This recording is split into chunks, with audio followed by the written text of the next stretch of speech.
Bienvenue à tous sur notre chaîne YouTube. Aujourd'hui, nous abordons un sujet fascinant qui ne manquera pas de vous intriguer. Nous allons parler des méthodes choquantes utilisées par les filles juives pour se venger de leurs maris infidèles. Vous allez découvrir des histoires incroyables, des témoignages saisissants et des astuces surprenantes pour faire face à l'infidélité conjugale. Restez avec nous jusqu'à la fin de la vidéo pour ne rien manquer. Et n'oubliez pas de vous abonner à notre chaîne, de liker cette vidéo et de laisser vos commentaires. Maintenant, plongeons dans le monde captivant de la vengeance des femmes juives. Les relations conjugales peuvent être compliquées, et on ne peut nier que l'infidélité peut causer beaucoup de douleur et de tristesse.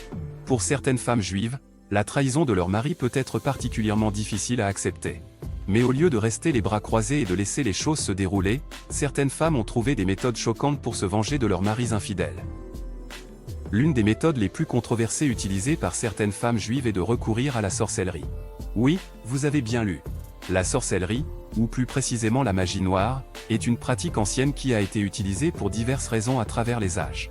Dans ce contexte, certaines femmes juives pensent que l'utilisation de rituels occultes peut les aider à infliger une punition à leurs maris infidèles. Ces rituels peuvent inclure l'utilisation de poupées vaudou, où la femme crée une représentation de son mari infidèle et lui inflige des douleurs en piquant la poupée avec des aiguilles. Cela peut être considéré comme une façon symbolique de lui faire ressentir la douleur qu'elle ressent en raison de son infidélité. Certaines femmes utilisent également des sorts et des potions magiques pour ensorceler leur mari, espérant ainsi les rendre impuissants ou les faire revenir à la raison.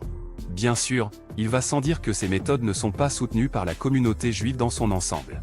La sorcellerie est considérée comme contraire aux principes religieux et moraux du judaïsme, et ceux qui y participent risquent d'être ostracisés. De plus, il n'y a aucune preuve scientifique que la sorcellerie fonctionne réellement, et cela relève souvent davantage de la croyance personnelle que de la réalité. Mais il convient de mentionner que ces méthodes ne sont pas les seules utilisées par les femmes juives pour se venger de leurs maris infidèles. Certaines femmes choisissent plutôt de se tourner vers des moyens plus légaux pour obtenir justice. Par exemple, elles peuvent engager des détectives privés pour suivre leur mari et recueillir des preuves de son infidélité. Ces preuves peuvent ensuite être utilisées lors d'un procès de divorce pour obtenir une compensation équitable. D'autres femmes peuvent choisir de se venger de manière plus subtile en s'engageant dans des comportements qui rendent leur mari jaloux.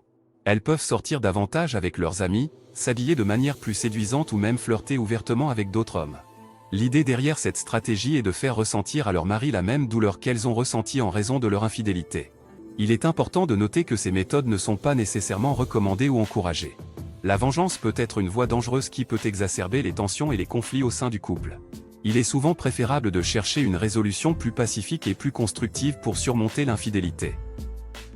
En fin de compte, chaque femme juive peut choisir sa propre façon de faire face à l'infidélité de son mari.